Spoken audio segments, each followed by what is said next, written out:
ළමයි ඔයාලා හැමෝටම සුබ දවසක් කියලා ප්‍රාර්ථනා කරනවා. ඉතින් ඔපරේටින් සිස්ටම් පාඩමේ දෙවෙනි කොටස තමයි අද අපි කරන්න බලාපොරොත්තු වෙන්නේ. පළවෙනි වීඩියෝ එක බලලා ඇති මේ වෙද්දි දුවල පුතාලා. ඉතින් අපිට අද ආරම්භ කරන්න තියෙන්නේ මෙහෙයුම් පද්ධති සම්බන්ධව ජංගම දුරකථන මෙහෙයුම් පද්ධතිය තමයි ආරම්භ කරන ස්ථානය. එතකොට අපි කලින් සතියේ පරිගණක තුල භාවිත වන මෙහෙයුම් පද්ධති ගැන කතා කරා, උදාහරණ ගැන කතා කරා. අද ආරම්භයේ තියෙන්නේ ජංගම දුරකථන හා සම්බන්ධ මෙහෙයුම් පද්ධති ගැන කතා කරන්න. එතකොට ඔයාලට මේ ටියුට් එකේ දක්වලා තියෙන ආකාරයෙන්ම ජංගම දුරකථන වල භාවිත වන මෙහෙයුම් පද්ධති ඔයාලට දැක ගන්න පුළුවන්. වර්තමානයේ වෙද්දී ගොඩාක් ජනප්‍රිය මෙහෙයුම් පද්ධතියක් තමයි Android කියන්නේ. Android මෙහෙයුම් පද්ධතිය අයත් වෙන්නේ Google සමාගමට. මේ මෙහෙයුම් පද්ධතිය හදලා තියෙන ළමයි Linux කියන මෙහෙයුම් පද්ධතිය පාදක කරගෙන. ඉතින් Linux කියන මෙහෙයුම් පද්ධතිය තුලින් නිර්මාණය කරපු ගොඩාක් මෙහෙයුම් පද්ධති අපි ඉගෙන ගත්තා. ඉතින් එතනින් Linux වලින් නිර්මාණය කරපු ජංගම දුරකථන මෙහෙයුම් පද්ධතිය තමයි මේ Android කියන්නේ. ඒ වගේම Apple ජංගම දුරකථන තුල භාවිතා වන iOS මෙහෙයුම් පද්ධතියත් හරි විශේෂයි. මොකද හේතුව Apple පරිගණක සහ Apple ජංගම දුරකථන භාවිත කරන්නේ එයාලා විසින්ම නිර්මාණය කරපු මෙහෙයුම් පද්ධතියක්. ඉතින් මේ ජංගම දුරකථන වල තියෙන iOS කියන මෙහෙයුම් පද්ධතිය Apple දුරකථන වල විතරයි තියෙන්නේ. වෙන කිසිම ජංගම දුරකථනයක අපිට දැක ගන්න ලැබෙන්නේ නැහැ. ස්මාර්ට්ෆෝන් එක දැක ගන්න ලැබෙන්නේ නැහැ. ඊළඟට ඔයාලට තව උදාහරණ බලා ගන්න පුළුවන් මේ අර Harmony OS එක. මේක හඳුන්වා දුන්නේ Huawei සමාගම. මොකද ඇමරිකාව බෑන් කරා Google Service Access කරන එක Huawei සමාගමට යාළ පරිශීලක තොරතුරු ලබා ගන්නවා කියලා හොර රහසේ. ඉතින් ඒක Google උත් කරනවා. වෙන හේතුවක් නැති හින්දා තමයි ඒක දාලා මේ Huawei සමාගමෙන් Google Service ඉවත් කරේ පාර්ට්නර්ෂිප් එක.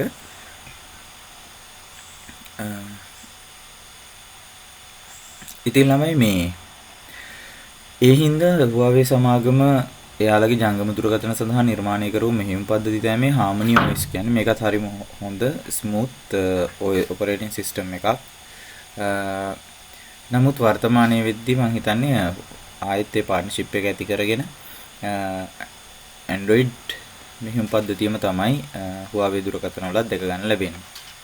ඊළඟට මේ Windows Phone කියන්නේ මේ Windows operating system එකද Windows mobile operating system එක. මේක හඳුන්වා දුන්නේ Nokia Lumia කියන brand එකෙත් එක්ක. එතකොට ඒක fail වුණා. මොකද හේතුව හොඳ display එකක් represent කරේ නැහැ. එයාලා හොඳ interface එකක් represent කරේ නැහැ. ආට පේනවා tiles වලින් තමයි මෙතන ගොඩාක් apps තියෙන්නේ. එතකොට desktop එකක් වගේ අපිට ලස්සන image එකක් තුල apps පේන විදියක් නෙමෙයි මේ තියෙන්නේ. tiles base කරපු එකක්. එක අතකින් මේක සෑහෙන්න හොඳ ෆීචර් එකක් ෆෝන් එකට ඇබ්බැහි නොවි ෆෝන් එක පාවිච්චි කරන්න නම්. නමුත් පරිශීලකයෝ ඒකට එච්චර කැමති වුණේ නැහැ. ඒ තින් මේ Nokia සමාගම විසින් ඉදිරිපත් කරු මේ Windows mobile operating system එකත් එක්ක Nokia Lumia brand එකත් එහෙම මිනිස්සු අතරින් ඉවත් වුණා.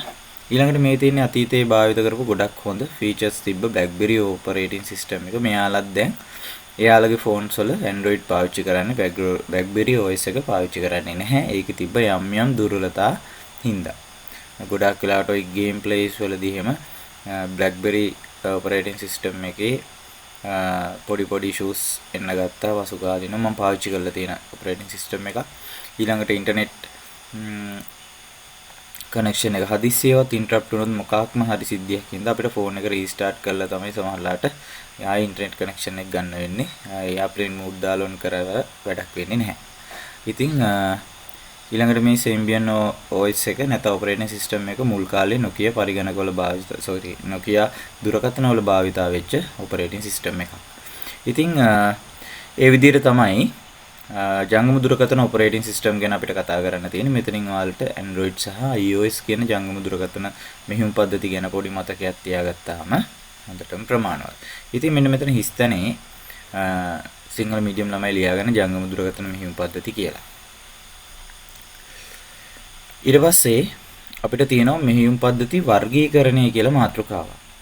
මෙහෙයුම් පද්ධති වර්ගීකරණය කියන මාතෘකාව සම්බන්ධයෙන් ගත්තොත් මෙහෙයුම් පද්ධතියක් පරිශීලකයින් එක්ක මෙහෙයුම් පද්ධතියක් තුල කාර්යයන් කොහොමද ක්‍රියාත්මක වෙන්නේ කියන එක මත වර්ගීකරණයට ලක් වෙනවා.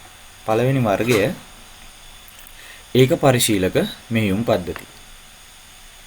ඒක පරිශීලක මෙහෙයුම් පද්ධති කියන්නේ ළමයි එක්වරකට එක් පරිශීලකයෙකු සම්බන්ධයෙන් සේවා සපයන.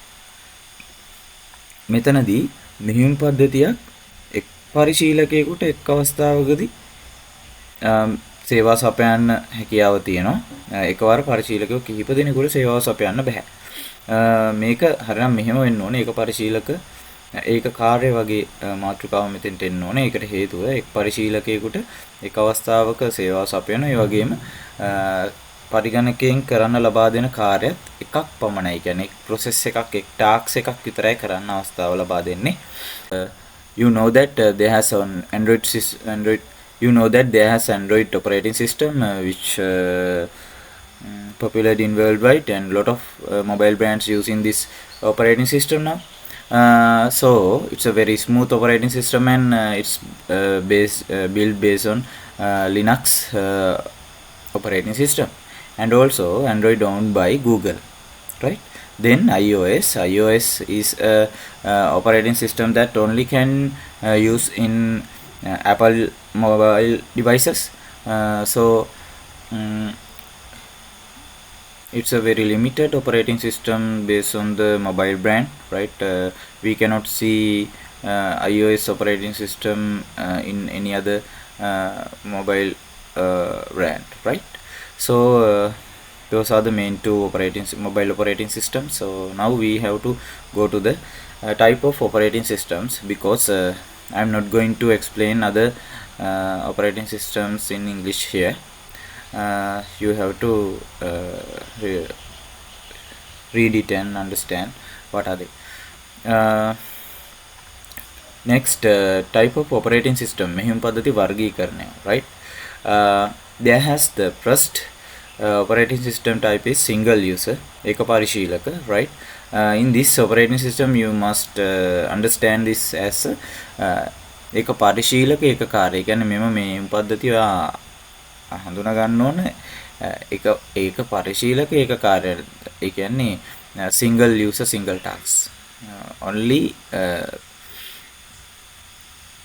Only get inputs by single user, and also only that user can only do one task at a time. Now I'm going to type here example operating systems for single user. ඒක පරිශීලක මෙහෙයුම් පද්ධතිය සඳහා උදාහරණ මෙහෙයුම් පද්ධතිය තමයි මම මෙතන ටයිප් කරන්න යන්නේ. ඔයාලා ඒව ලියා ගන්න ඕන මේ ආකාරයෙන්ම ඉඩ තියෙනවා නම් තිත්තිරි මත ලියන්න පුළුවන්.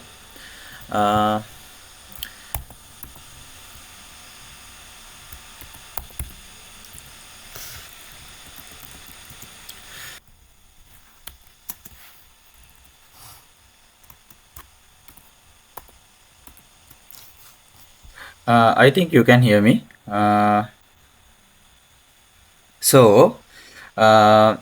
MS-DOS and 88-DOS operating systems are the example for single user, right? ඒක පරිශීලක මෙහෙයුම් පද්ධතිය සඳහා උදාහරණ වෙන්නේ MS-DOS සහ 88-DOS. මේක ගැන කතාවක් තියෙනවා. මම ඒක මේ වෙලාවේ කියන්න යන්නේ නැහැ. MS-DOS සහ 88-DOS කියන්නේ එකම ආකාරයේ මෙහෙයුම් පද්ධති දෙකක්. එතකොට මේවා ඒක පරිශීලක මෙහෙයුම් පද්ධතිය සඳහා මතක තියාගන්න. ඒ වගේම මේ එක්ස්ප්ලනේෂන් එක එක්වරකට එක් පරිශීලකයෙකුට සම්බන්ධ සේවා සපයන මෙහෙයුම් පද්ධතියක් ඒක පරිශීලක මෙහෙයුම් පද්ධතියක් වෙයි කියන එක මතක තියාගන්න. The operating system which provides service to one person at a time is called a single user operating system, right? Now we have to go to the second part. You can see that there has bahu parishilaka මෙහෙයුම් පද්ධති, multi-user operating systems. The multi-user operating system means that the operating system which allows multiple users to use system is simultaneously called a multiple user operating system. මෙතෙන්දී ළමයි simultaneously කියන්නේ එකම අවස්ථාවේ, right එකම අවස්ථාව එකම මොහොතේ එතකොට මේක සිංහල මීඩියම් නෝට් එක නැහැ සිංහල මීඩියම් නෝට් එක ලියා ගන්න මම කියනවා එක්වරකට පරිශීලකයින් කිහිප දෙනෙකුට සම්බන්ධ වී සේවාවන් ලබාගත හැකි ඇලයිරක් කාර්යයන් සිදු කරගත හැකි මෙහෙයුම් පද්ධතීන් වේ.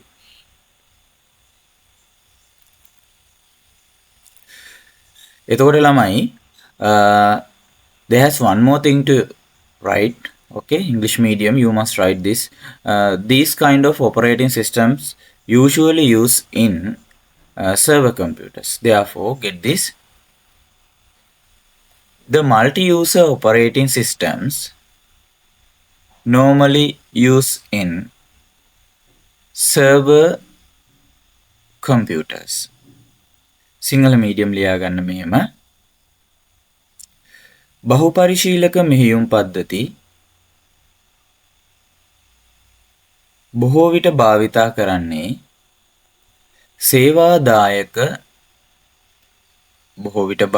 කරන්නේ සේවාදායක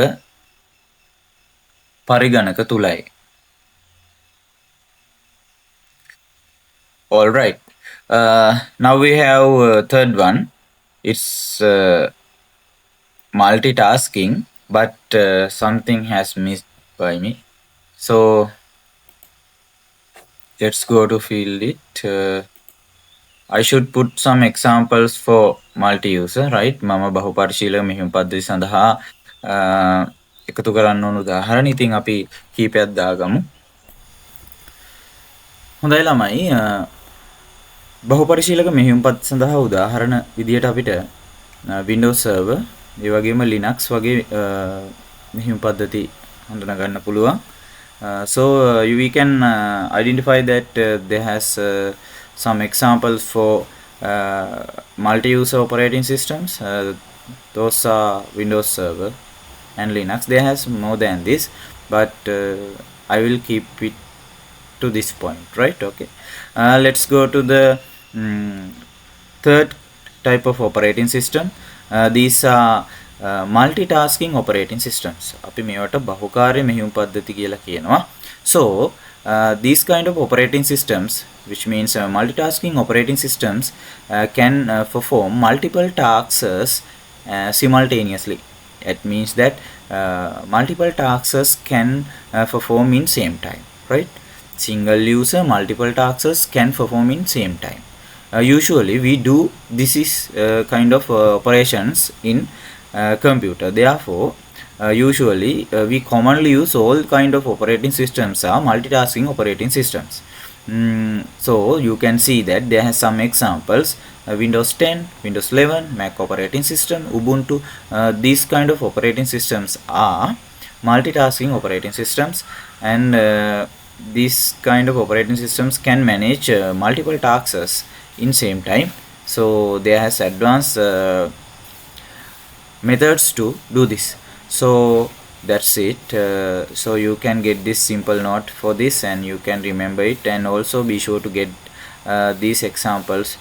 බහුකාර්ය මෙහෙයුම් පද්ධති ළමයි එකවරකට පරිශීලකයෙකුගේ කාර්යයන් කිහිපයක් ක්‍රියාත්මක කරන්න පුළුවන් මෙහෙයුම් පද්ධති.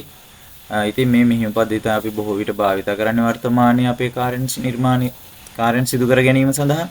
ඉතින් උදාහරණ තමයි Windows 10, 11, Mac OS සහ Ubuntu වගේ operating systems.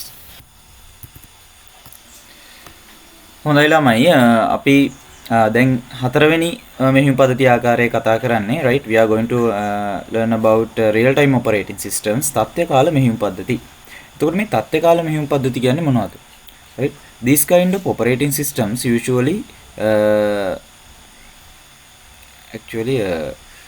these kind of operating systems usually use in some computer-based machines or devices, right? In some computer-based machines or devices. You can see that there's no names for these kind of operating systems. We have to mention the devices which use these kind of operating systems.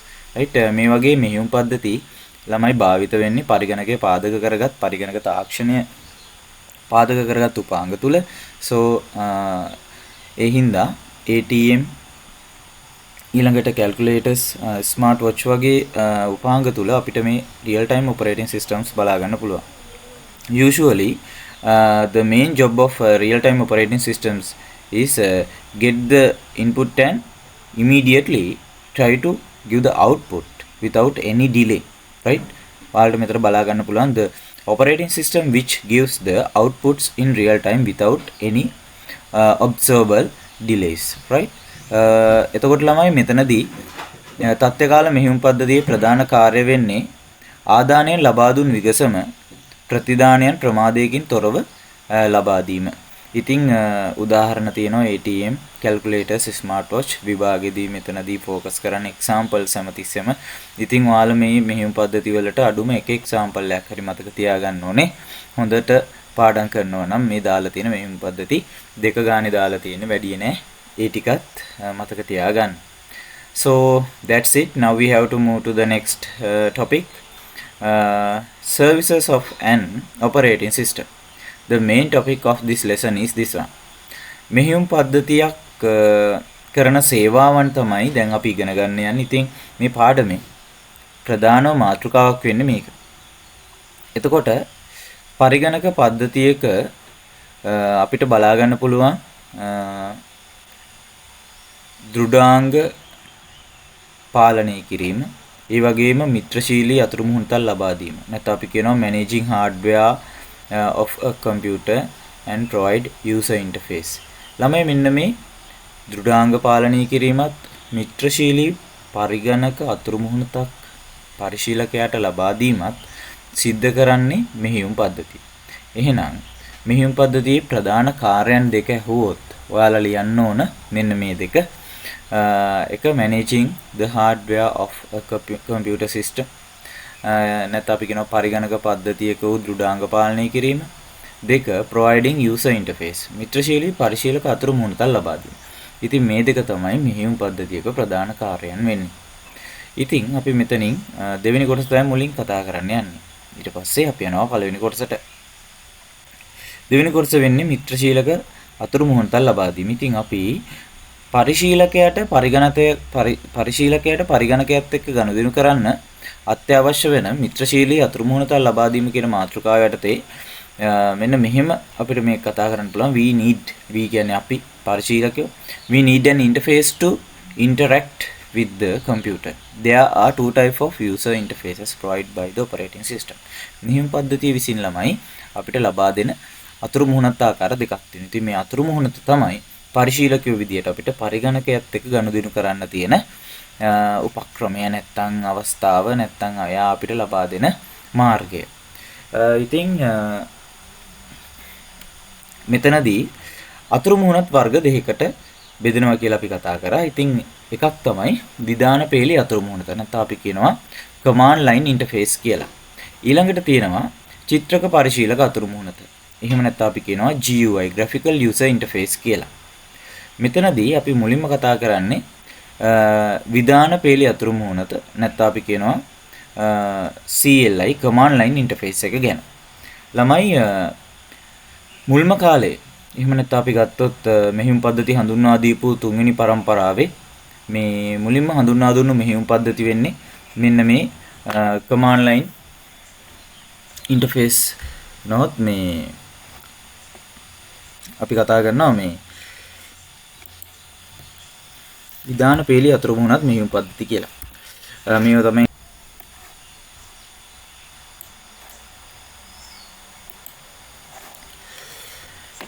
හරි ළමයි ඔයාලට බලා ගන්න පුළුවන් අපි දැන් විවෘත කරගෙන ඉන්නේ Windows 10 මෙහෙයුම් පද්ධතියට අයත් විධාන පේලි අතුරුමුහුණත.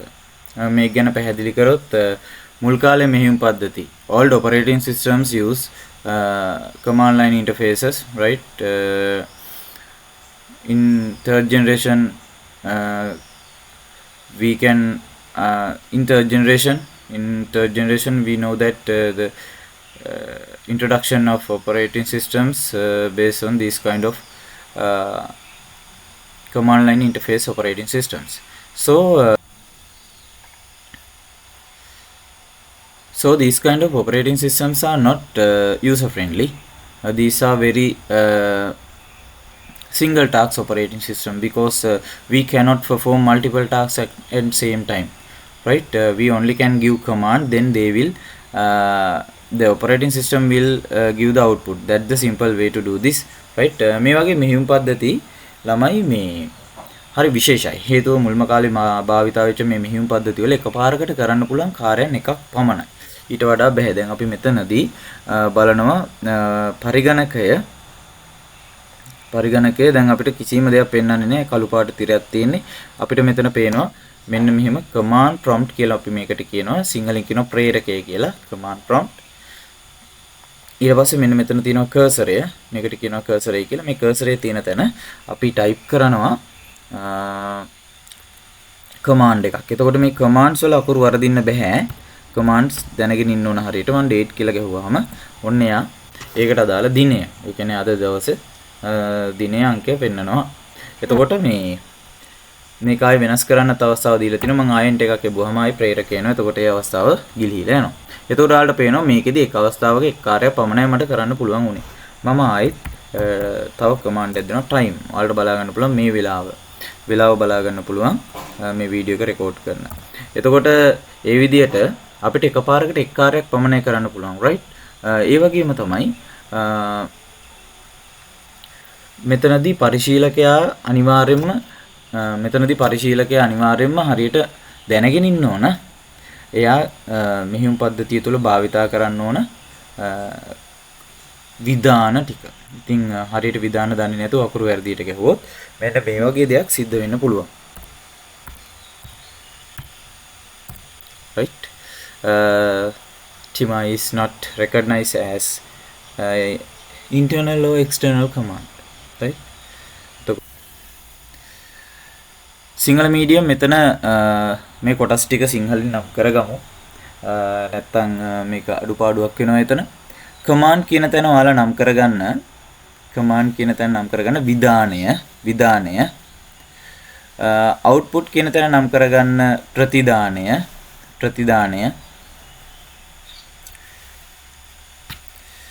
ඊට පස්සේ command prompt කියන එක තැනට ලියා ගන්න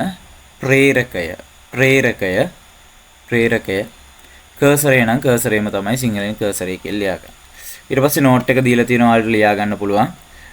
This kind of interface was used by all the operating systems of the early days, right? This interface had a prompt where the commands are keyed in using keyboard. In using command line interface, the correct syntax has to be used. Right? මේක සිංහලෙන් දීලා තියෙනවා. ඉතින් ඔයාලා note එක මෙතනදී අරගන්න. නිවැරදිව වීඩියෝ එක push කරලා note එක ලියන්න. ඊට පස්සේ ළමයි අපි කතා කරන්නේ චිත්‍රක පරිශීලක අතුරු මුහුණත් නැත්නම් අපි කියනවා GUI graphical user interface ගැන. වර්තමානයේ භාවිතා වන ගොඩක් මෙහෙයුම් පද්ධතිවල මේ චිත්‍රක පරිශීලක අතුරු මුහුණත් මෙහෙයුම් පද්ධතිය තමයි තියෙන්නේ. එතකොට ඔයාලා වරදවා වටහා ගන්න එපා. අතීතයේ තිබ්බ මෙහෙයුම් පද්ධතිවල තිබ්බ CLI නැත්නම් command line interface මෙහෙයුම් පද්ධති වර්තමානයේ තියෙනවා GUI කියලා. නෑ, එහෙම නෙමෙයි. අතීතයේ තිබ්බ මෙහෙයුම් පද්ධති command line interface මෙහෙයුම් පද්ධතිය තමයි. හැබැයි වර්තමානයේ තියෙන මෙහෙයුම් පද්ධති මේ දෙකම තියෙනවා. ඒ කියන්නේ command line interface එකක් තියෙනවා. ඒ වගේම graphical user interface එකක් තියෙනවා. ඒත් අපි කියනවා විධාන පීඩිය අතුරු මුහුණක් තියෙනවා. චිත්‍රක පරිශීලක අතුරු මුහුණක් තියෙනවා. එතකොට මේ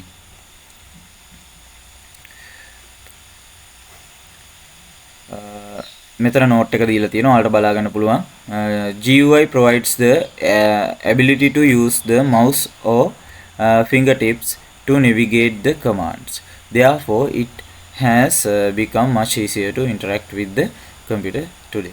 So, lamai in GUI operating systems, user can perform tasks without any issue. They don't need to know how to use the operating system because most of the things guided by the operating system. Therefore, user easy to understand and learn the things quickly. So in this kind of operating systems, beginners can easily work with the computer. So it means that it's very much user friendly operating system. ඉතින් ලා මේ මෙහෙයුම් පද්ධති චිත්‍රක පරිශීලක මෙහෙයුම් පද්ධති හදලා තින්නේ පුහුණුව නොලත් පෙර අත්දැකීම් නොමැති පරිශීලකයෙකුණත් ඉතා පහසුවෙන් එයාට ගනුදෙනු කරන්න පුළුවන් විදියට. ඉතින් වර්තමානයේ තියෙන බොහොම මෙහෙයුම් පද්ධති මේ වගේ මෙහෙයුම් පද්ධති තමයි අපිට දැක ගන්න ලැබෙන්නේ. ඉතින් චිත්‍රක පරිශීලක මෙහෙයුම් පද්ධතියක ප්‍රධාන කොටස් හතරක් තියෙනවා විභාගෙට හැමදාම අහන. ඒ තමයි Windows නැත්නම් අපි කියනවා කවුළු. ඔයාලට බලා ගන්න පුළුවන් මෙන්න මෙතන මේ තියෙන්නේ කවුළු. මෙතන ලියා ගන්න Windows English medium Sinhala medium කවුළු කියලා ලියා ගන්න. ඒ වගේම නිරූපක icons අපි විවිධ ගොනු ඊළඟට මුදුකාංග තියෙන ස්ථානවල තියෙන තැන ගිහිල්ලා පාවිච්චි කරන්න බෑ. ඒක හින්දා අපිට පුළුවන් කෙටිමන් යතුරු නැත්නම් ෂෝට්කට්ස් විදියට තියෙන ස්ථානවල භාවිත කරන්න බෑ. ඒ හින්දා අපිට පුළුවන් ඒවයි කෙටි අයිකන විදියට ඩෙස්ක්ටොප් එකට ගන්න. එතකොට ඒක ක්ලික් කරාම අපිට බොහොම පහසුවෙන් මුදුකාංගේ හරි ඒ ගොනුව හරි විවෘත කරගන්න පුළුවන්. මේවට අපි කියනවා අයිකන කියලා.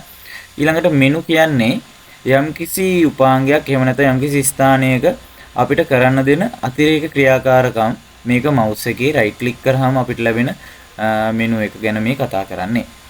ඊට පස්සේ අපි දන්නවා මේ චිත්‍රක පරිශීලක අතුරු මුහුණත් මෙහෙයුම් පද්ධතිය වල දකින්න ලැබෙන ප්‍රධානම උපාංගයක් තමයි මෙන්න මේ මූසික හිස. නැත්නම් අපි කියනවා දක්වණය කියලා. මේ දක්වණය නැත්නම් පොයින්ටර් එක අපිට කිසිම ආකාරයක යූස් කරන්න බෑ command line interface. ඒක නැත්නම් අපි කියනවා විධාන පෙළේ අතුරු මුහුණත් මෙහෙයුම් පද්ධතියක. ඒ හින්දා විශේෂම දෙයක් තමයි මෙන්න මේ පොයින්ටර් එක. අපිට මේක GUI වල නැත්නම් චිත්‍රක පරිශීලක අතුරු මුහුණත් මෙහෙයුම් පද්ධතිය වල භාවිතා කරන්න පුළුවන්. ඕනෑම කාර්යයක් සඳහා මෙතෙන්දී අපිට ආයිකනයක් තුලට පිවිසෙන්න වින්ඩෝ එකක් එතකොට ඕපන් කරගන්න පුළුවන්. ඒ වින්ඩෝ එක තුල තියෙන කොටස් වලට පිවිසෙන්න. ඒ වගේම මෙනු එකක් ඕපන් කරගන්න. මේ වගේ ගොඩාක් කාර්යයන් සඳහා මේක භාවිත කරන්න පුළුවන්. ඊළඟට මේ තියෙන දේවල් එක්ක එක ස්ථානයෙන් තවත් තැනකට මාරු කරන්න, drag and drop කරන්න අපිට මේක භාවිත කරන්න පුළුවන්. එතකොට ඔයාලට මෙතන තියෙනවා command line interfaces සහ graphical user interfaces අතර වෙනස. ඒ ටික ළමයි ඔයාලා පාඩම් කරගන්න. මම ඒක මේ වීඩියෝ එකේ කතා කරන්න යන්නේ නැහැ. ඒක ඔයාලට නෝට් එකක් විදිහට ටියුට් එකේ තියෙන හින්දා. එතකොට මේ දෙක අතර වෙනස විභාගෙදී අහනවා. ඒ හින්දා මේ ටික පොඩ්ඩක් විශේෂයෙන් බලා ගන්න. ඊට පස්සේ අතුරු මුහුණත් අවසන් වුණාට පස්සේ අපි එනවා දෙවෙනි කාර්යයට. ඒ තමයි මෙහෙයුම් පද්ධතිය කරන පරිගණක පද්ධතියක දෘඩාංග පාලනය සම්බන්ධව කතා කරන්න. දෘඩාංග පාලනයේදී මම මේ අන්ඩර්ලයින් කරලා තියෙන අවස්ථා ටික හරි විශේෂයි. මොකද ගොඩාක් වෙලාවට ප්‍රශ්න අහනවා මේ අවස්ථාවලින්. එතකොට දෘඩාංග පාලනය කරන්න මෙහෙයුම් පද්ධතිය කරන්නේ කල්පනාකරණයන්. ඔයාලට බලා ගන්න පුළුවන් කල්පනාකරණයන් 6ක් මෙතෙන්දී අපි කතා කරනවා. ක්‍රියාවලි කල්පනාකරණය, මතක කල්පනාකරණය, උපාංග කල්පනාකරණය, ගුණ කල්පනාකරණය, ආරක්ෂක කල්පනාකරණය සහ පරිගණක ජාල කල්පනාකරණය. මෙතනින් අපි මුලින්ම කතා කරන්නේ ක්‍රියාවලි කල්පනාකරණය. ක්‍රියාවලි කල්පනාකරණය කියන්නේ මොකද්ද? අපි මේ සඳහා මෙන්න මෙහෙම සැකස්මක් භාවිත කරනවා. මේ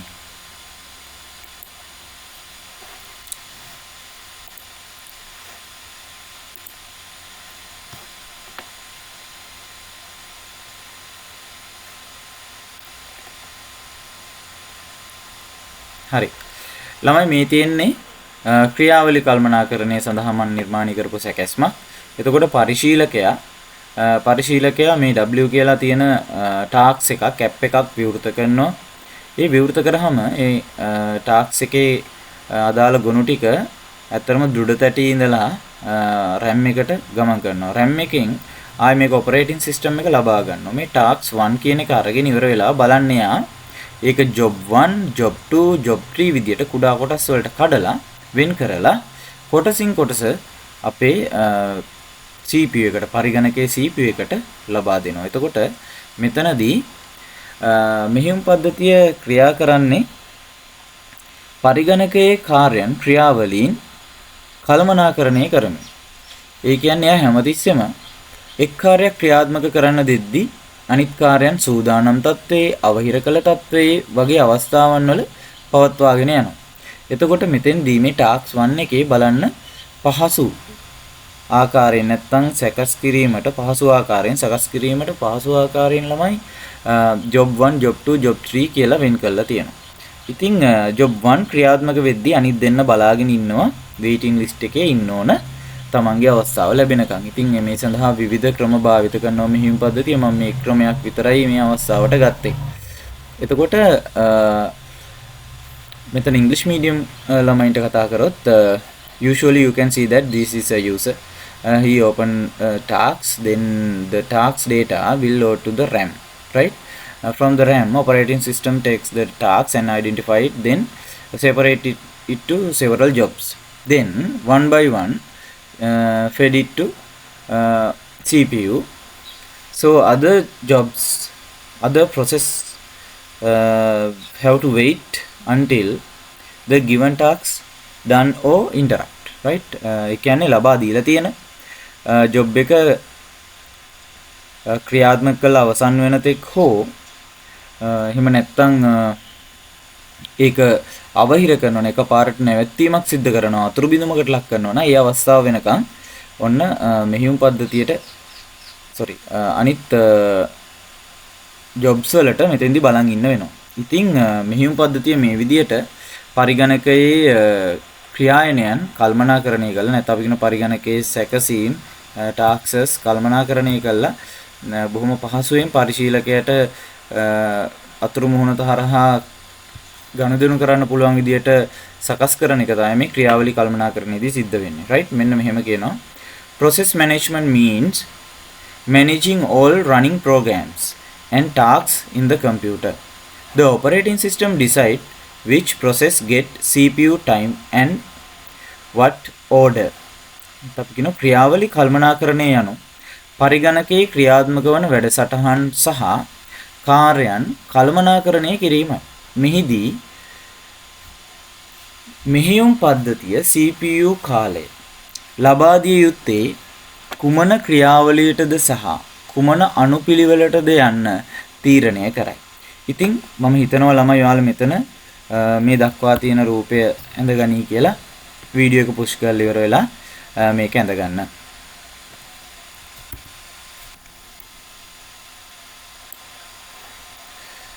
හරි. ළමයි මෙතන රූපය ඇඳගන්න. එතකොට ඔයාලට බලා ගන්න පුළුවන් ක්‍රියාවලි කල්පනාකරණයේදී මෙහියුම් පද්ධතිය සිද්ධ කරන කාර්යයන් ගොඩාක් වෙලාවට MCQ points විදිහට විභාගෙදී මේ වහනවා. ඒ හින්දා මේ ටික බලා ගන්න බොහොම සරලව කෙටියෙන් තමයි ඔයාලට notes දීලා තියෙන්නේ. එතකොට මෙහියුම් පද්ධතිය කරන කාර්යයන් සම්බන්ධයෙන් ගත්තොත් ඔයාලට බලා ගන්න පුළුවන් ළමයි කොටස් හතරක් තියෙනවා. වැඩසටහන ආරම්භ කරයි සහ නවත්තයි. මෙයා තමයි වැඩසටහන ආරම්භ කිරීම පරිශීලකයාගේ විධාන මත කරන්නේ. එතකොට අපි ක්ලික් කරාම ඇත්තට මේ ඕපන් ඔපරේටින් සිස්ටම් එක තමයි මේ ඇප් එක ඕපන් කරන්නේ. ඒ වගේම අපි ක්ලෝස් කරන්න කිව්වම ඔපරේටින් සිස්ටම් එක තමයි මේ ඇප් එක ක්ලෝස් කරන්නේ. right? Start and stops programs is a job of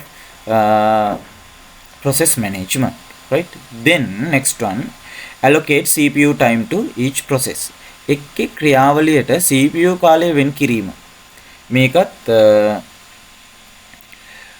ක්‍රියාවලි කල්පනාකරණය නැත්නම් ක්‍රියායන කල්පනාකරණයේම කාර්යයක්.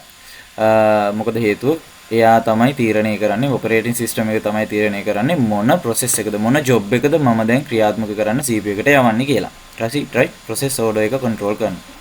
next, decide the order of process. මේ තියෙන ක්‍රියාවලි ක්‍රියාත්මක වන අනුපිළිවෙල තීරණය කරයි. third one, හතර තියෙනවා handles multiple running programs. එකවර ක්‍රියාත්මක වන වැඩසටහන් කීපයක් පාලනය කරයි කියලා කියනවා.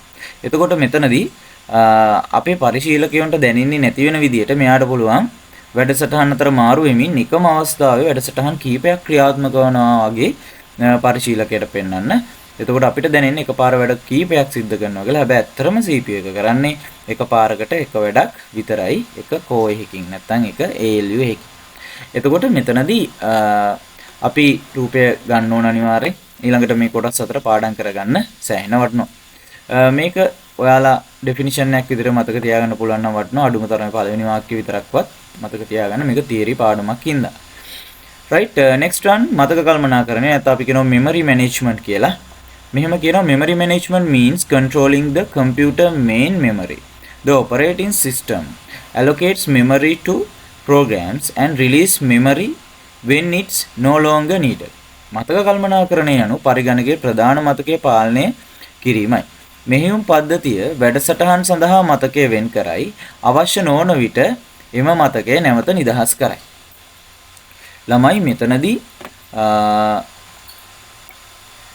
ඔයාලට තියෙනවා රූපයක් ඇඳගන්න. අපි ඒ කොටසට යමු. ඔයාලට මෙතන බලා ගන්න පුළුවන්. ඔන්න කම්පියුටර් ස්ක්‍රීන් එකක් තියෙනවා. ඒකේ වැඩසටහනක් තියෙනවා. ඒක දැන් නිව් ටාස්ක් එකක්. අලුත් නව ක්‍රියායනයක් විදියට ආරම්භ වෙන්න යන්නේ. එතකොට ඒ සඳහා ඔපරේටින් සිස්ටම් එක මොකද කරන්නේ? ඔන්න කාලය වෙන් කරනවා RAM එකේ. ඔපරේටින් සිස්ටම් එක කාලය වෙන් කරනවා RAM එකේ. right? මේ තියෙන ඔපරේටින් සිස්ටම් එකේ කාලය වෙන් කිරීම. එතකොට CPU එකේ ඉඳලා අවසන් වෙච්ච ටාස්ක් එකක් එනවා. එතකොට මේ ටාස්ක් එකේ නැත්නම් මේ කාර්යයේ RAM එකේ ලබාගෙන තියෙන ඉඩ ඔන්න මොකද වෙන්නේ? ඉවත් කළා වෙන ටාස්ක් එකකට ඉඩ ලබා දෙන්න ඕන හින්දා ඒක අපි දෘඩ තැටිය ගබඩා කරගන්නවා. දෘඩ තැටිය ගබඩා කරගන්නවා. හાર્ඩ්වෙයාර් එකේ ගබඩා කරගන්නවා පරිගණකේ. නැත්නම් ද්විතීයික ආචාර්ය උපක්‍රමයක ගබඩා කරගන්නවා. එතකොට මෙතෙන්දී ළමයි හැමතිස්සෙම ඔපරේටින් සිස්ටම් එක RAM එකේ මෙමරි ස්පේස් එක මැනේජ් කරනවා. ඒ වෙලේ CPU එකට ක්‍රියාත්මක කළ යුතු කාර්යයන් සඳහා පමණයි මෙයා හැමතිස්සෙම ඉඩ ලබා දෙන්නේ RAM එකේ ගබඩා කරගන්න. right? Usually in this part in the memory management the operating system always try to manage memory space of the RAM.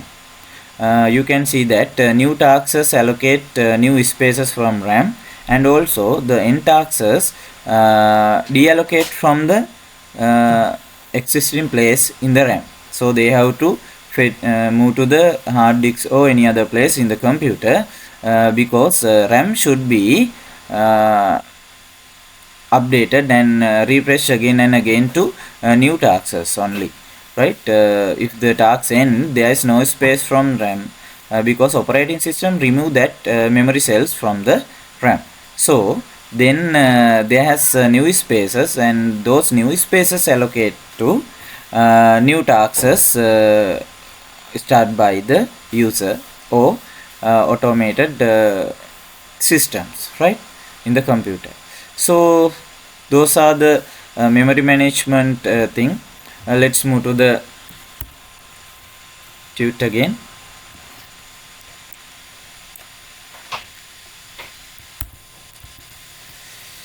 So you have to get the image here. මෙතන ඔයාලා image එක ගන්න ඕන ළමයි. සිංහලෙන් new tasks කියන එකට ලියන්න නව කාර්යයක්, end tasks කියන එකට ලියන්න අවසන් කළ කාර්යයක් කියන එක. එතකොට මෙතන image එක ගත්තාම ඔයාලට බොහොම පැහැදිලි note එකත් එක්ක සිද්ධ වෙන කාර්යය මොකක්ද කියලා. ප්‍රධාන මතකයේ නැත්නම් RAM එකේ ඉඩ නව කාර්යයන් සඳහා වෙන් කිරීමත්, අවසන් වෙච්ච කාර්යයන්ගෙන් ඉවත් කිරීමත් තමයි මතක කල්පනාකරණයේදී සිද්ධ කරන මූලික කාර්යය. එතකොට මෙතනදී ඔයාලට බලා ගන්න පුළුවන් මෙහෙයුම් පද්ධතිය කරන කාර්යයන්. Tasks done by the operating system for the memory management. Allocates memory to programs. වැඩසටහන් සඳහා මතකය වෙන් කරයි. ළමයි අපි ආරම්භ ගන්න මොකක්ම හරි ප්‍රෝග්‍රෑම් එකක්, අඩුම තරමේ කම්පියුටර් ගේම් එකක් හරි නම් ඒ ගේම් එකට අවශ්‍ය කරන මතකය RAM එකකින් වෙන් කරගන්න ඕන. මේ RAM එකෙන් නව ටාස්ක් එකකට අලුත් කාර්යයකට ඉඩ වෙන් කිරීම සිද්ධ කරන්නේ මතක කල්පනාකරණය යටතේ. right? For the new tasks there should be some space in RAM. So preferred RAM space allocates by the operating system for new tasks, right? Next, releases memory after use. So in this part, when tasks done by the operating system or completely interrupted by the operating system, then the end tasks data will remove from the release from the RAM. So භාවිතයෙන් පසු මතකය නිදහස් කිරීමත් කරන්නේ මතක කල්පනාකරණය යටතේ. ඊළඟට තියෙනවා keep track of use the free memory. It means that operating system always try to get updates from the RAM how many memory cells are free. So With that knowledge, the new tasks will allocate to the RAM. So operating system always keep eye on that free memory spaces, right?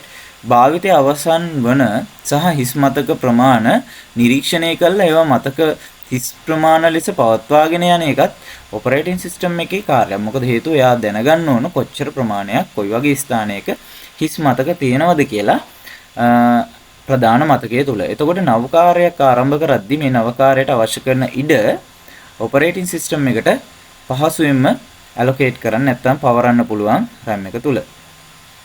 ඊළඟට තියෙනවා prevents one program from using another program memory. මේකෙදි ළමයි වෙන්නේ එක් වැඩසටහනක් තවත් වැඩසටහනක මතක සෛල භාවිත කිරීම වළක්වනවා. එතනදී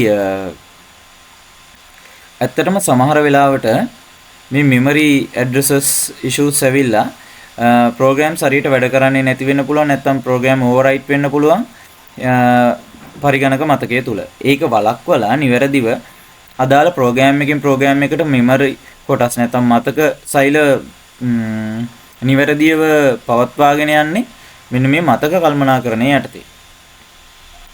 ඊළඟට ටියුට් එකේ පොඩි ඉෂුව එකක් ළමයි මේ. ඔයාලා මේක print කරලා තියෙන එකේ මේ විදිහටම තමයි තියෙන්නේ.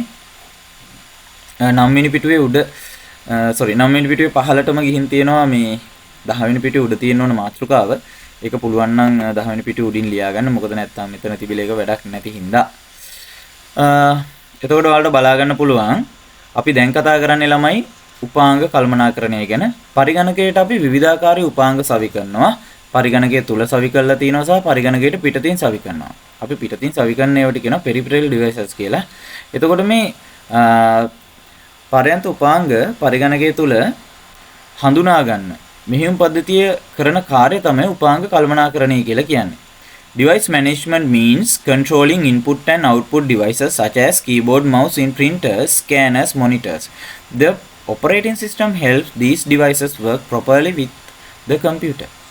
උපාංග කල්පනාකරණය යනු යතුරුබෝරු මූසිකය, මුද්‍රකය, ස්කෑනරය, තිරය වැනි ආදාන හා ප්‍රතිදාන උපාංග පාලනය කිරීම.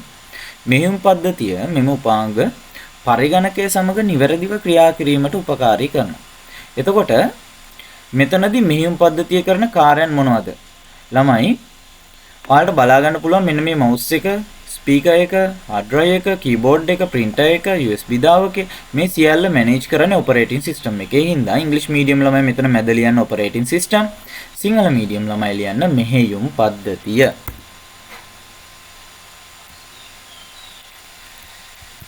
right. එතකොට උපාංග කල්පනාකරණය යටතේ කරන කාර්යයන් මෙතන තියෙනවා වලට බලා ගන්න පුළුවන්. ආදාන සහ ප්‍රතිදාන උපාංග පාලනය කරයි. යතුරුපූර්ව මූසිකය, මුද්‍රකයේ ස්කෑනරය සහ තිරය වැනි උපාංග කල්පනාකරණය කරයි. දෘඩාංග සමග sannivedanaya කිරීමට උපාංග දාවක භාවිතා කරයි. මුද්‍රකයේ සහ වෙනත් ආදාන ප්‍රතිදාන කාර්යයන් පාලනය කරයි. In English, controlling input and output devices, right? We can control input and output devices in the controlling input and output devices. Operating system can control these devices using some kind of software we called device drivers, right? Device drivers. So now I'm going to share the display for you. Then we can see these device drivers in our computer. පරිගණකයේ මෙහෙයුම් පද්ධතිය මේ උපාංග පාලනය කිරීමට යොදා ගන්නවා දාවක එළවුම් වැඩසටහන. අපි නැත්තම් කියන උපාංග දාවක කියලා. පේපරේදී දාවක එළවුම් වැඩසටහන් කියන්නත් පුළුවන්. උපාංග දාවක කියලා කියන්නත් පුළුවන්. ඒ හින්දා ඒක පොඩ්ඩක් මතක තියාගන්න. උතනින් ලියාගත්තට කමක් නැහැ. එතකොට අපි දැන් පරිගණකයේ උපාංග දාවක තමයි හඳුනා ගන්න යන්නේ. එතකොට අපි Windows button එක උඩ right click කරාට පස්සේ අපිට මෙන්න එකක් එනවා. මේකේ තියෙනවා ඔයාලට බලා ගන්න පුළුවන් device manager කියලා. ඉතින් device manager ක්ලික් කරාට පස්සේ පොඩි වෙලාවක් යනවා පරිගණකයේ ස්පීඩ් එක මත. දැන් රෙකෝඩ් කරන හින්දා පොඩ්ඩක් ස්ලෝ. එතකොට ඔයාලට බලා ගන්න පුළුවන් ළමයි මේ උපාංග දාවක තුල උපාංග දාවක ගුණුව තුල විවිධ උපාංග ක්‍රියාත්මක වෙන්න අවශ්‍ය කරන උපාංග දාවක තියෙනවා. මේ තියෙන්නේ ස්පීකර් එකට මයික්‍රොෆෝන් ඇරේ ඊට පස්සේ මේ තියෙන පරිගණකයේ බැටරි මැනේජ් කරන්න තියෙන AC adapter driver එක. මේ තියෙන Bluetooth drivers ටික right. එතකොට මේකට connect වෙලා තියෙන හැම phone එකකම driver එක ඔයාලට බලා ගන්න පුළුවන් මෙතනින් right. ඔයාලා මොන හරි multimedia speaker එකක් connect කරත් ඒකේ driver එකත් මේකට install වෙනවා. එතකොට මේ ඔක්කොම උපාංග දාවක. උපාංගයක් පරිගණකය තුළ මෙහියුම් පද්ධතිය හඳුනාගන්නේ මෙන්න මේ උපාංග දාවකයෙන්. උදාහරණයක් විදිහට ඔයාලා මේ උපාංග දාවකයක් අයින් කරලා ඉවර වෙලා Bluetooth connect කරන්න හැදුවොත් ආයෙ ඔයාලට මුලින්නම් සම්බන්ධ කිරීම සිද්ධ කරන්න වෙනවා. මොකද කලින් හඳුනාගත්තු උපාංග දාවකයේ පරිගණකය තුළ නැති හින්දා. හොඳයි ළමයි අපි නැවතත් ටියුට් එකට එනවා. එතකොට මේ ඔයාලා මෙතෙන්දි තේරුම් ගන්න ඕනේ මෙන්න මේ වචනය highlight කරගන්න කියන එක. device drivers English medium device drivers Sinhala medium උපාංග දාවක right. දෘඩාංග සමග sannivedanaya කිරීමට උපාංග දාවක භාවිත කරයි කියන එක. එතන උපාංග දාවක කියන එක highlight කරගන්න. මොකද හේතුව දෘඩාංග හඳුනා ගන්න කල්පනාකරණය කරගන්න නිහියුම් පද්ධතියට මේ උපාංග දාවක අත්‍යවශ්‍යයි. සෑම උපාංගයකම උපාංග දාවකයක් ක්‍රියාත්මක වෙනවා. ඉතින් මේ උපාංග දාවකයේ පරිගණකයට සම්බන්ධ කරාම පරිගණකය විසින් ඒක ස්ථාපනය කරගන්නවා, ඉන්ස්ටෝල් කරගන්නවා එයාගේ උපාංග දාවක ගුණුව තුල. හරි device manager තුල. එතකොට අපිට පරිගණකයේ සියලුම උපාංග පාලනය කරන්නේ මෙහියුම් පද්ධතිය මේ උපාංග දාවක භාවිත කරගෙන කියලා හොඳ අවබෝධයක් එන්න ඇති. right. එහෙනම් මතක තියාගන්න මේකට කියන තව නමක් තමයි Sinhala medium දාවක එළවුම්. right. English medium ළමයි you can see that all kind of devices in the computer controlled by these kind of device drivers. right. Operating system can identify any device using device drivers. If there is no device driver, operating system cannot identify that hardware. right. Therefore in sometimes some devices not showing the not identified by the operating system. The reason is that device drivers not updated or any other some parts missing or some deletion happen. So anything can happen based on any reason. Some devices cannot identify by operating system means that the device drivers missing. right. So that's it.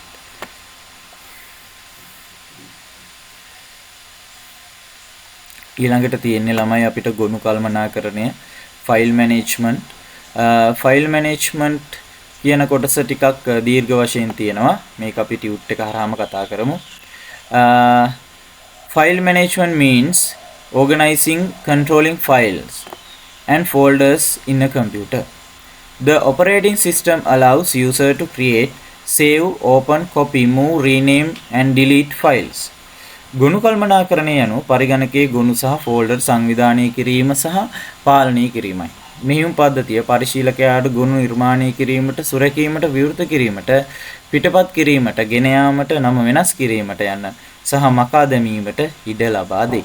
කරන කාර්යයන් ගොඩක් තියෙනවා මෙතන. එතකොට ඔයාලට බලා ගන්න පුළුවන් පරිගණකය තුල ගුණ ගබඩා වෙලා තියෙන විදිය. ළමයි ගුණ විවිධ වර්ගයෙන් ගබඩා වෙලා තියෙන විවිධ රූප වලට දැක ගන්න පුළුවන් ගුණ සඳහා භාවිත කරපු. ඉමේජස් සඳහා නම් ඒ ඉමේජ් එකේ රිවිව් එකක්ම තමයි පෙන්වලා තියෙනවා. ඔයාලට බලා ගන්න පුළුවන්. එතකොට මේ කහපාටින් තියෙන මොනවද ඇහුවොත් මේ තියෙන ළමයි ගුණ බහාලු. මේ තියෙන ෆෝල්ඩර්ස්. එතකොට මේ ටික තමයි ගුණ. ඔයාලා පටලවා ගන්න එපා. අපි හදන ගුණ කියන්නේ මේ data තියෙන files. ඒ data තියෙන files දාන ඒවට අපි කියන්නේ ගොනු බහලුම් folders කියලා. right. එතකොට මේක මිස් කරගන්න එපා. අනිවාර්යෙන් මතක තියාගන්න මේ ගොනු බහලුමයි ගොනුවයි කියන්නේ දෙන්නේ. right.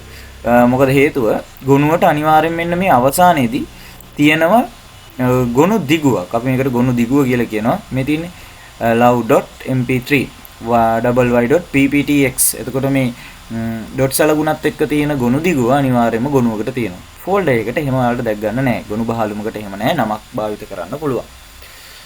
එතකොට ඔයාලට මේ දීලා තියෙන ඉන්ටර්ෆේස් එක භාවිත කරන්න ඕන. තේරුම් ගන්න පරිගණකයේ මෙහියුම් පද්ධතිය විවිධාකාරයේ ගොනු ගබඩා කරනවා. එතකොට මේ ගබඩා කරන විවිධ ගොනු ගබඩා වෙන ආකාරය අනුව නැත්නම් මේ ගොනු දිගුව මත ඒවා නැවත විවෘත වෙන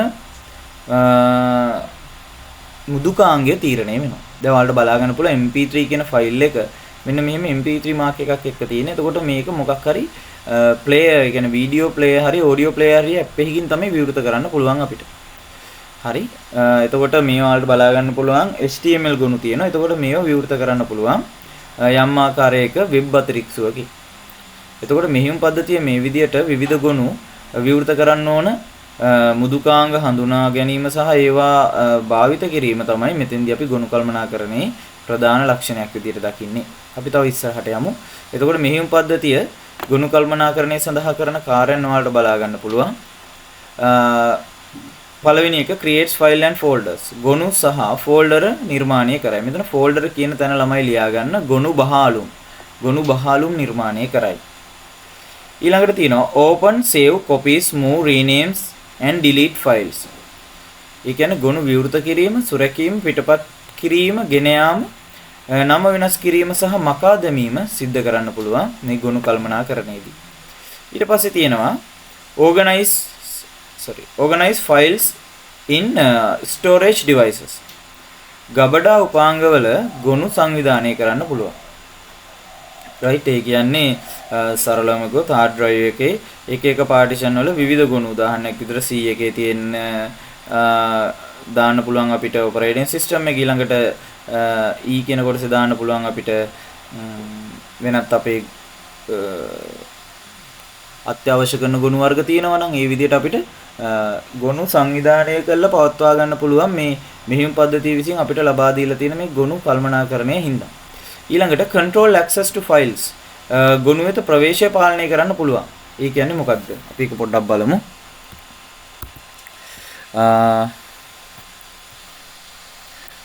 මම මෙතන නැවතත් ඩිස්ප්ලේ කැප්චර් කරන්න ළමයි. අපි යනවා ඩෙස්ක්ටොප් එකට. මම මෙතනදී ඔයාලට බලා ගන්න පුළුවන් ගොනුවක් තියෙනවා මෙන්න මෙතන. මම මේ ගොනුවට ගිහිල්ලා මේක zip file එකක් ආචාර්යනික මේක zip file එකක්. එතකොට මෙතනදී මේ properties වලට ගියාට පස්සේ ඔයාලට බලා ගන්න පුළුවන් මේ පහලින් තියෙන attributes කියලා එක. මේ attributes වල තියෙන read only, ඊළඟට hide, මේ අතරින් අපිට කැමති එකක් තෝරන්න පුළුවන්. read only කරොත් පරිශීලකයෙක් වෙන කෙනෙක් බලනවා නම් වෙන පරිශීලක ගිණුමකින් මේ පරිගණකයේම එයාට මේ ගොනුව විවෘත කරන්න විතරයි පුළුවන්, කිසිම edit කිරීමක් කරන්න බෑ. hide දුන්නොත් මේ ගොනුව තීරෙන් මැකිලා යනවා. ආයේ unhide කරන්න ඕන බලන්න නම්.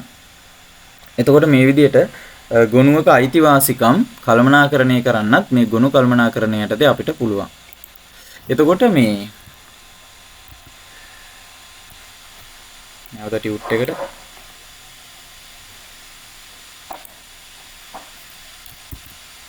හරි. එතකොට ඔයාලට මෙන්න මෙතෙන්දී මම මෙන්න මෙහෙම එකක් දාලා තියෙනවා බලන්න. මේ ගොනුවක් ගබඩා වෙද්දී තියෙන කොටස් මෙතන ළමයි තියෙන්නේ මුලින්ම ගොනුවේ නම, මෙතන ඉන්නේ ගොනුවේ නම ලියන්න, මෙතන ගොනුවේ නම, file name. ඊට පස්සේ මෙතන අවසානයේ මේ ඩොට් සලකුණෙන් පස්සේ තියෙන ගොනු දිගුව, file extension. හරි. file name, file extension. ගොනුවේ නම, ගොනු දිගුව.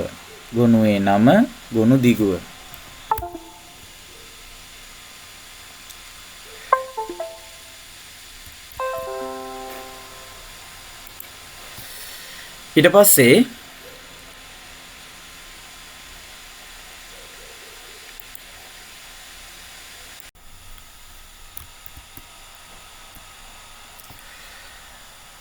හරි ළමයි, දැන් තියෙන්නේ ගොනු පද්ධති, නැත්නම් අපි කියනවා file systems කියලා.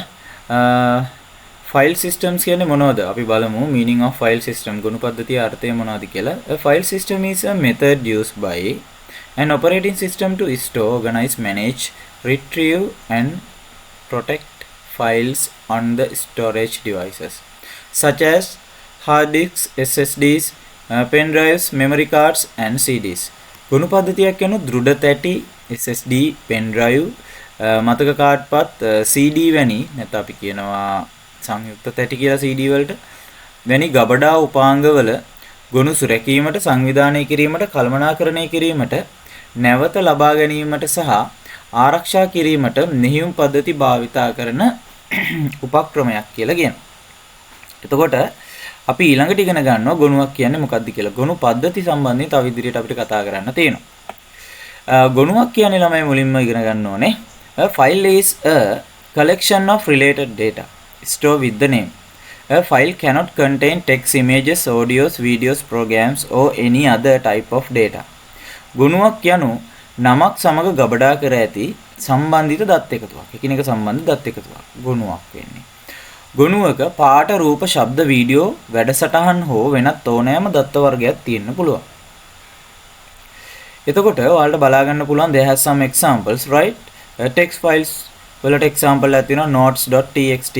So txt is the file extension. නැත්නම් අපි කියන මෙතන txt තමයි ගොනු දිගුව කියලා. එතකොට මේක පාට ගොනුවක්. නැත්නම් මේකේ තියෙන්නේ අකුරු අක්ෂර තියෙන්නේ. ඊට පස්සේ image file එකක් තියෙනවා. image file එකේ අවසානයේ jpg තියෙනවා. පේනවා ඇති ගොනු දිගුව. එතකොට මේක රූප ගොනුවක්. ඊළඟට audio file එකක් නම් mp3 තියෙනවා. video file එකක් නම් mp4 තියෙනවා. ඊළඟට letter ඒ කියන්නේ මේක මෙහෙමයි. document එකක් නම්. දැන් එතකොට පාට ගොනුවක් සහ document එකක වෙනස මොකද්ද?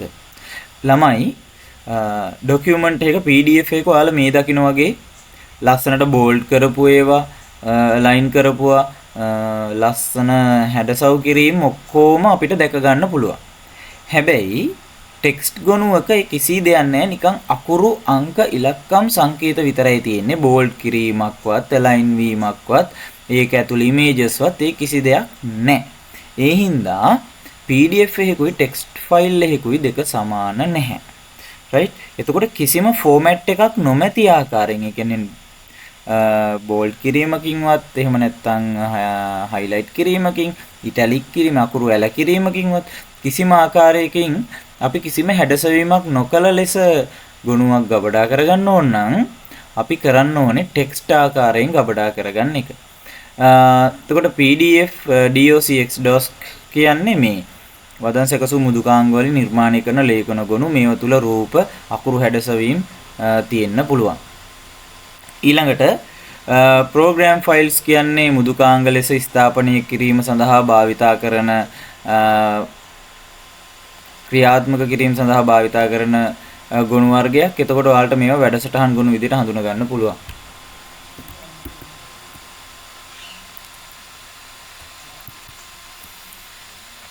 ඊළඟට ළමයි ෆෝල්ඩර් නාමාවලියක් නැත්නම් මේ ගොනු නාමාවලියක් කියන එක ඉගෙන ගන්න ඕනේ.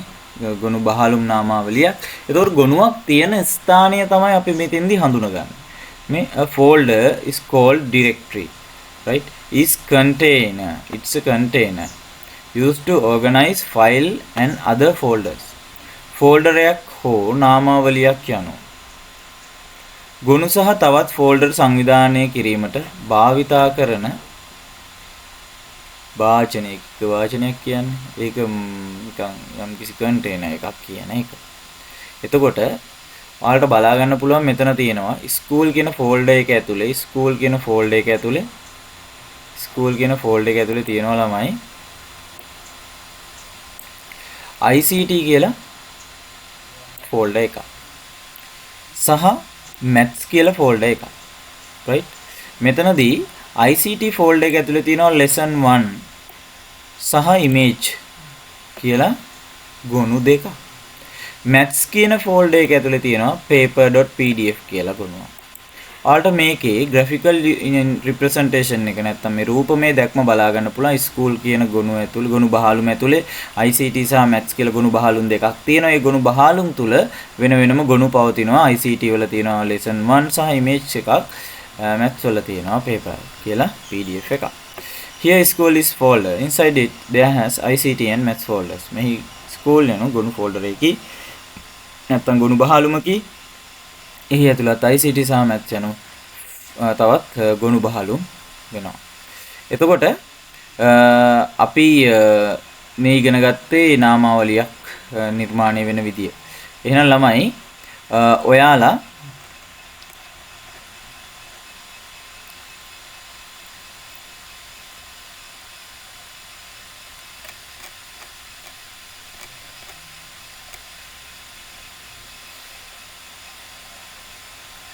ඊළඟට ඉගෙන ගන්නේ ගොනු පද්ධතියේ කාර්යය නැත්නම් අපි කියනවා main functions of file systems කියලා. එතකොට මේ ටික බලා ගන්න file naming, file storage, file organization, file access, file protection, file sharing, space management මේ වගේ කාර්යයන් ටිකක් ගොනු පද්ධතියේ ප්‍රධාන කාර්යයන් විදිහට ගන්න පුළුවන් file systems වල. අපි මේ file systems ගැන ඉගෙන ගන්න යන්නේ. එතකොට file system වලට යන ගමන ඊළඟට තියෙනවා ගොනු කළමනාකරණය. ගොනු කළමනාකරණය කියන්නේ file management. ඉතින් ඒකේ ක්‍රියාකාරකම් මොනවද කියලා අපි බලමු. මෙහිම පද්ධතිය පරිශීලකයාට ගොනු හෝ ෆෝල්ඩර් මත විවිධ ක්‍රියා සිදු කිරීමට ලබා දෙයි. The operating system allows user to perform many operations on files and folders. ඒ ටික මෙතන දීලා තියෙනවා. Create, open, save, copy, move, rename, delete, search, compress and restore. ඉතින් මෙතන ළමයි මේ ටික ඔයාලා next the most important topic is file path. ගොනු මාර්ගය. පරිගණකයේ ගොනුවක් ගබඩා වෙලා තියෙන ස්ථානයට ගමන් කරන මාර්ගය තමයි මේ ගොනු මාර්ගය කියලා කියන්නේ. A file path shows the location of a file or folder in a computer. ගොනු මාර්ගය anu පරිගණකය තුළ ගොනුවක් හෝ ෆෝල්ඩර් එකක් තිබෙන ස්ථානයට පෙන්වන මාර්ගය. එතකොට there has two type of operating system paths, right? මෙතනදී මේ ගොනු මාර්ගය file path එක පෙන්වන්න මෙහෙම පද්ධති දෙක වෙනස් ආකාර දෙකක් භාවිත කරන හින්දා ඒ උදාහරණ දාලා තියෙන්නේ. Windows examples වල Windows වල භාවිත වෙන්නේ මෙහෙම ඉස්සෙල්ලා drive එක ඊට පස්සේ මේ විදිහට ඇල ඉර තියෙන පැත්ත බලන්න හොඳට ගුණ බහලුම ගිහිලා අවසානයේදී lesson.dox කියන DOS කියන ගුණුව වෙත ඇවිල්ලා තියෙනවා. එතකොට Linux උදාහරණයක් ගත්තොත් Linux මෙහිම පද්ධතියේදී එහෙම drives භාවිත කරන්නේ නැහැ. එයා මේ විදිහට directories තමයි භාවිත කරන්නේ. එතකොට home directory එකේ ඉඳලා ඉෂාර ඊට පස්සේ documents lesson txt කියන ගුණුව වෙත ඇවිල්ලා තියෙනවා. එතකොට මේ දෙක වෙනස් එකිනෙක අපි මේකට පොඩි කොටසක් තියෙනවා අදගන්න අපි ඒක බලමු. ගුණුවන් නිවැරදිව සොයා ගැනීමට ගොනු මාර්ග මෙහෙයුම් පද්ධතිය උපකාරී. ගුණුවක් නිවැරදිව සොයා ගැනීමට ගොනු මාර්ගය මෙහෙයුම් පද්ධතියට උපකාරී කරයි. A path helps to operating system to find the exact location of a file. එතකොට මේ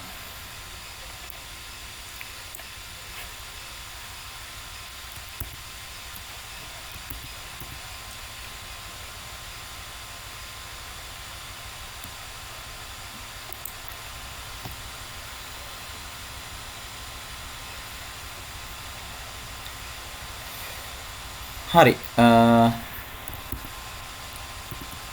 ළමයි වලට බලා ගන්න පුළුවන් මෙතන තියෙනවා Linux environment එකේ එකක් තමයි මම දාලා තියෙන home document lesson1.pdf කියලා.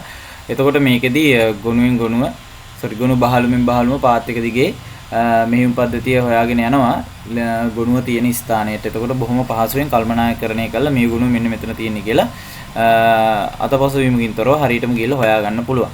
ඉතින් ගොනු මං නැත්තම් අපි මේ ෆයිල් පාත් කියන්නේ මේකට ගොනුවක් තිබෙන ස්ථානය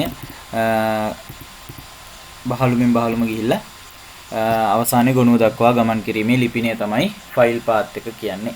එතකොට ළමයි දාලා තියෙන රූපය ඔයාලා ඇඳ ගන්න ඕනේ ටියුට් එකේ අදාළ ස්ථානෙට. එතකොට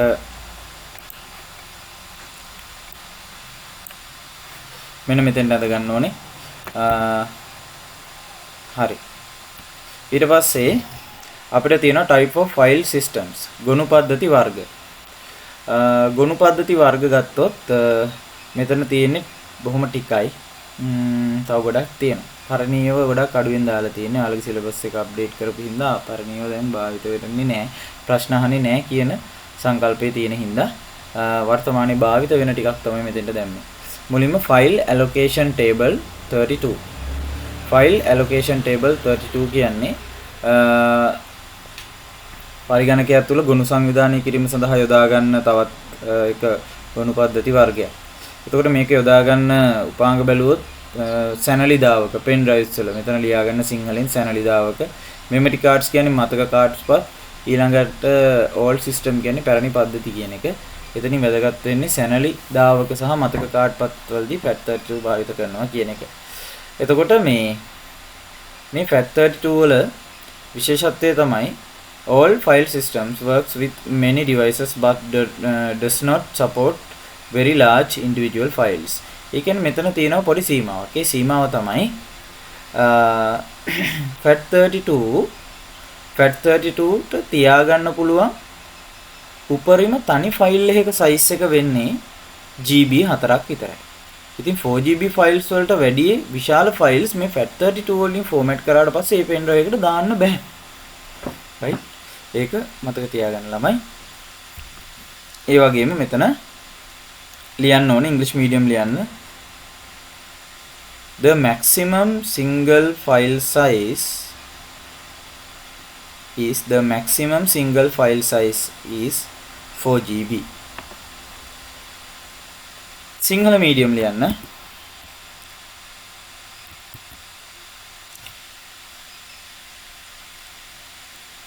සිංහල මීඩියම් මෙහෙම ලියන්න. ගබඩා කළ හැකි උපරිම තනි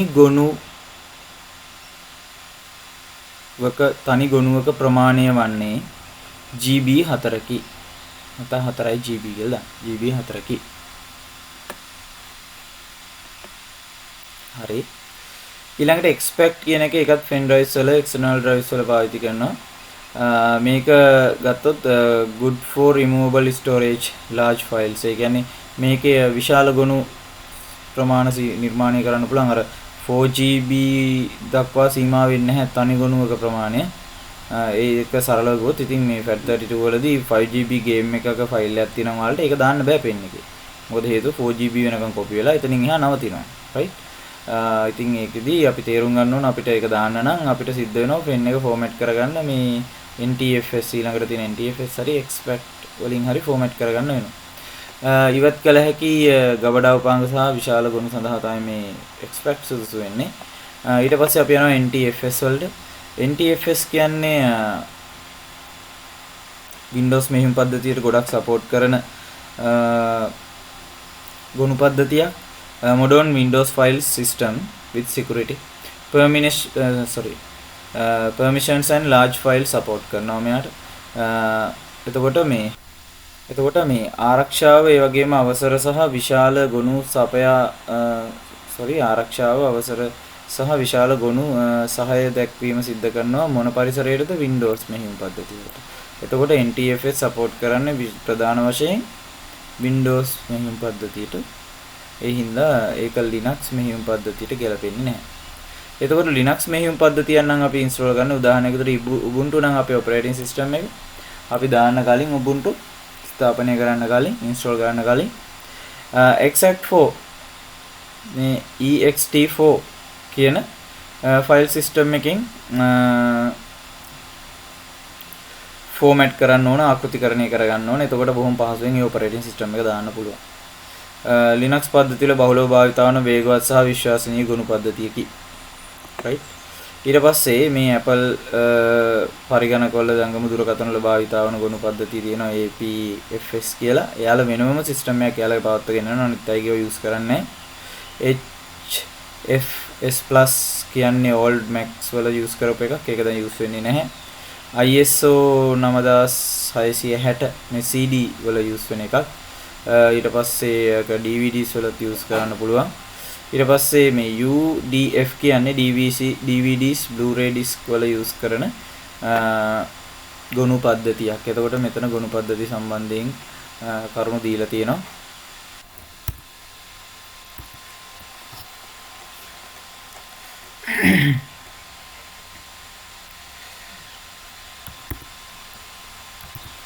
හරි ළමයි ගොනු පද්ධතිය වලින් පස්සේ අපිට ඊළඟට තියෙන්නේ file access method නැත්නම් ගොනු ප්‍රවේශ ක්‍රම.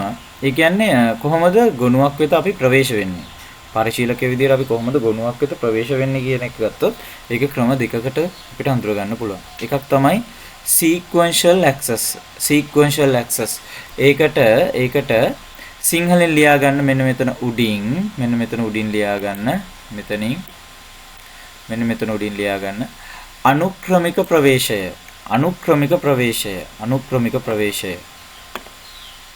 ඒ වගේම random access කියන එකට ලියා ගන්න. random access කියන එකට ලියා ගන්න මෙතනින් සිංහල මීඩියම්. සසම්භාවී ප්‍රවේශය. සසම්භාවී ප්‍රවේශය. අනුක්‍රමික ප්‍රවේශය, සසම්භාවී ප්‍රවේශය. හරි. එතකොට අපි මුලින් බලමු ගුණයක් ප්‍රවේශ කියන්නේ ගුණ ප්‍රවේශ ක්‍රමයක් යනු ගුණයක ඇති දත්ත කියවීමට හෝ ගුණයකට දත්ත ලිවීමට භාවිත කරන ක්‍රමය. A file access method is the way to use to read data from file or write data to a file. Right? එතකොට මුලින්ම අපි කතා කරනවා sequential access. sequential access කියන්නේ ළමයි ගුණයක් වෙත අපි එක ගුණයක ඉඳලා තවත් ගුණයකට අනුපිළිවෙලින් ගමන් කරන අවස්ථාවක්. මේකෙදි අපිට ගුණයක් තුලින් තවත් ගුණයකට අනුපිළිවෙලට යන්න වෙනවා. අපිට අවශ්‍ය ගුණය වෙත ඍජුව පිවිසෙන්න හැකියාවක් නැහැ. right? මම මේකෙදි භාවිත කරනවා මෙන්න මෙහිම උදාහරණයක්.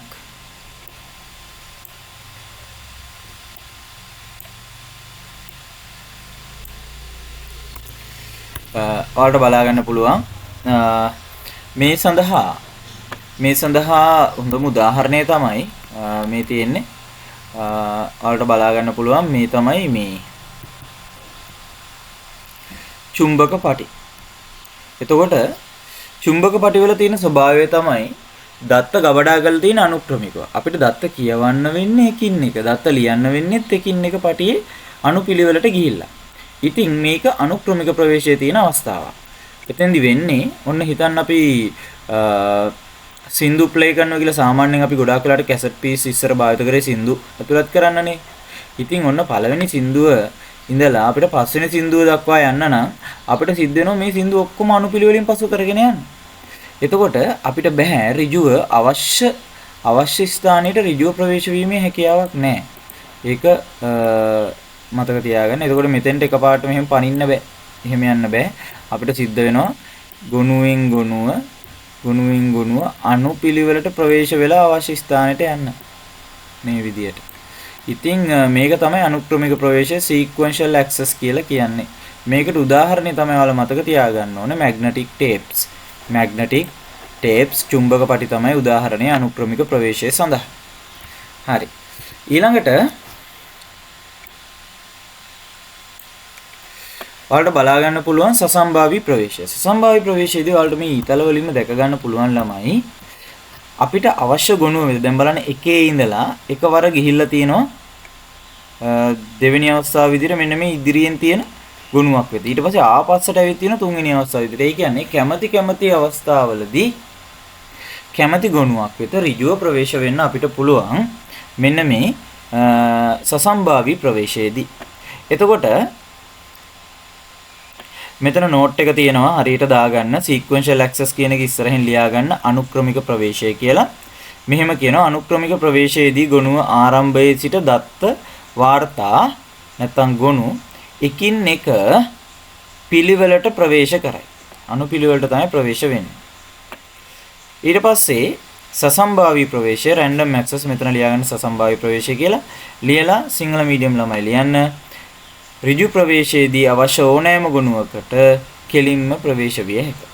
එතකොට මෙතන ඉංග්‍රීසි මීඩියම් ළමයිට නෝට් එක දීලා තියෙනවා. ඔයාලා ඒ විදිහටම නෝට් එක ගන්න. ඔයාලා සිංහල මීඩියම් කොටස අරගන්න ඕනේ නැහැ. ඉංග්‍රීසි මීඩියම් ළමයිතුත් මතක තියාගන්න ඕන. ඔයාලට නෝට් එක දුන්නාම වීඩියෝ එක පුෂ් කරලා ඉවර වෙලා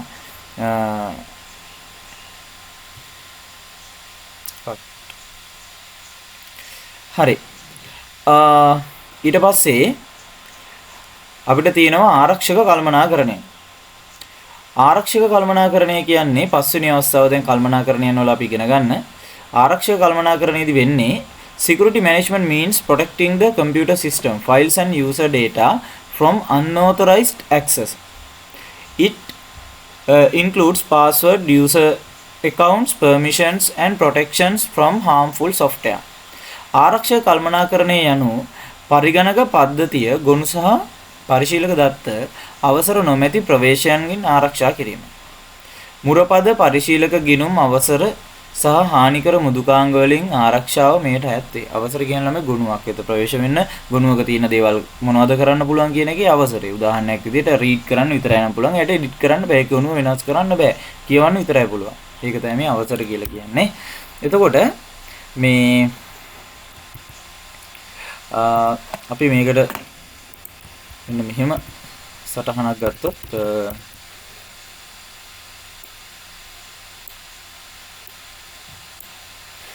හරි. ඔයාලට බලා ගන්න පුළුවන් මෙන්න මෙතන මේ තියෙන අන්තර්ජාලය, මේ තියෙන පෙන් ඩ්‍රයිව්ස් වගේ බාහිර ආචාර්ය උපක්‍රම මේ වගේන් අපිට වෛරස් එන්න පුළුවන්. ඒ වගේම දැනට වෛරස් කියන මේ පෙන් ඩ්‍රයිව්ස් වලින් ගොඩාක් එන්නේ වර්ම්ස්, වෛරස් නෙමෙයි පණුව තමයි එන්නේ. අපි ඒක ගැන කතා කරමු 11 වසරේදී.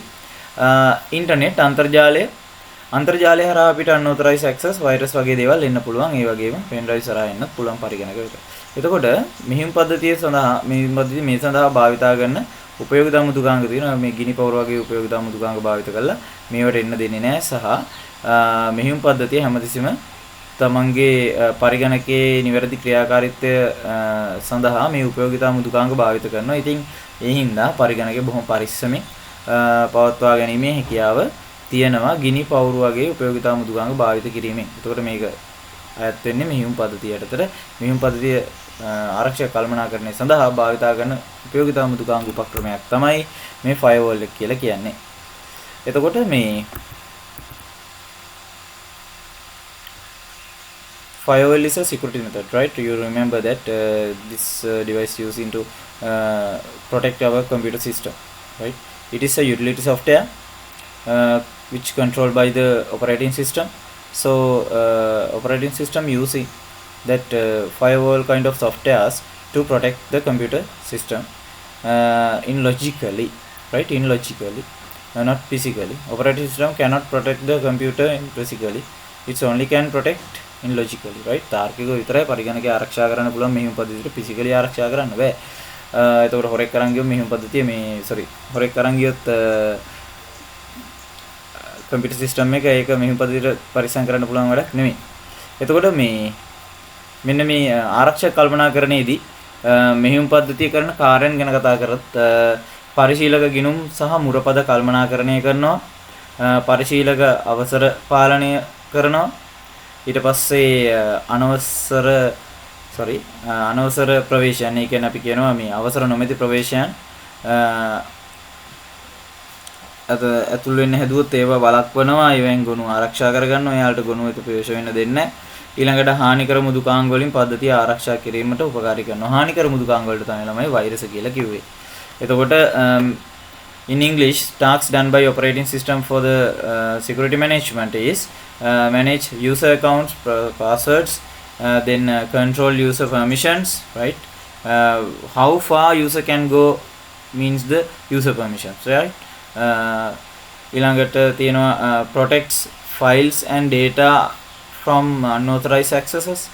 Then also there has helps protect the system from harmful softwares. So harmful software means virus, worms, all kind of malicious softwares.